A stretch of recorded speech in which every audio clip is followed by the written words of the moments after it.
The first criminal convictions for use of excessive force in the LAPD's history was due to the extreme police brutality before and after the events dubbed Bloody Christmas.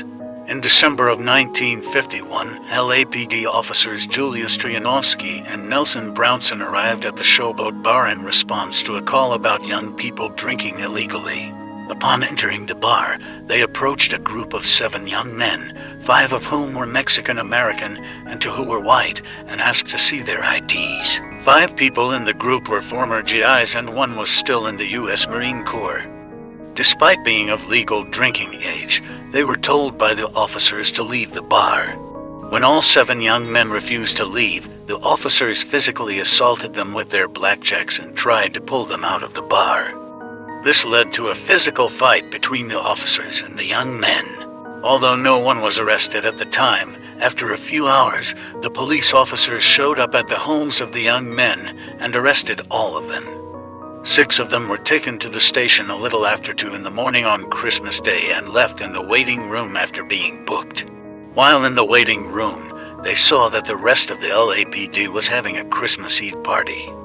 In addition, over 100 LAPD officers were drinking alcohol that had been donated by local retailers, which was a violation of the department policy. In a drunken rage, they headed to the waiting room where the men were being held.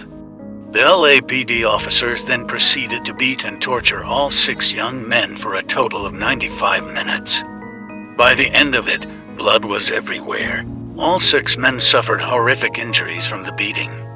One of the young men, Eddie Nora, was kneed in the groin so many times that his bladder was punctured, and for months afterward he continued to suffer due to the effects of the beating. Meanwhile, the LAPD officers beat one of the young men, Daniel Rodella, at his home when they arrested him and afterward at Elysian Park, where he was beaten so badly that his nose was thrown out of place and his facial bones were fractured. His kidney was also punctured due to the beating. When Rodella was finally brought to the hospital, he was so close to death that he would have died without repeated blood transfusions. In March of 1952, the trial began. All 7 young men were found guilty of 2 counts of battery and 1 count of disturbing the peace. However, Judge Joseph Call was so outraged by the account of Bloody Christmas that he set aside the sentences and ordered a grand jury investigation into the LAPD and indictments for those who were involved in Bloody Christmas.